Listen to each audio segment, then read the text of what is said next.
Hey, it's Mishi here.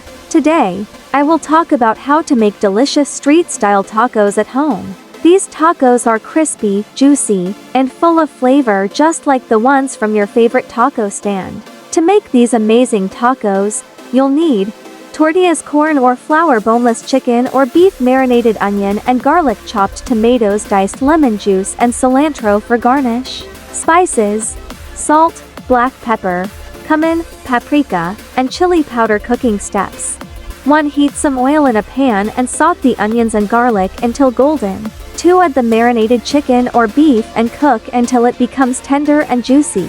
3. Now, warm up your tortillas on a hot pan until they're slightly crispy.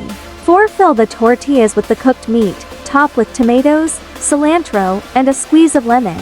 5. Serve hot with your favorite sauce. Pro tip: add some cheese and salsa for extra flavor. And that's it. Your street-style tacos are ready to enjoy.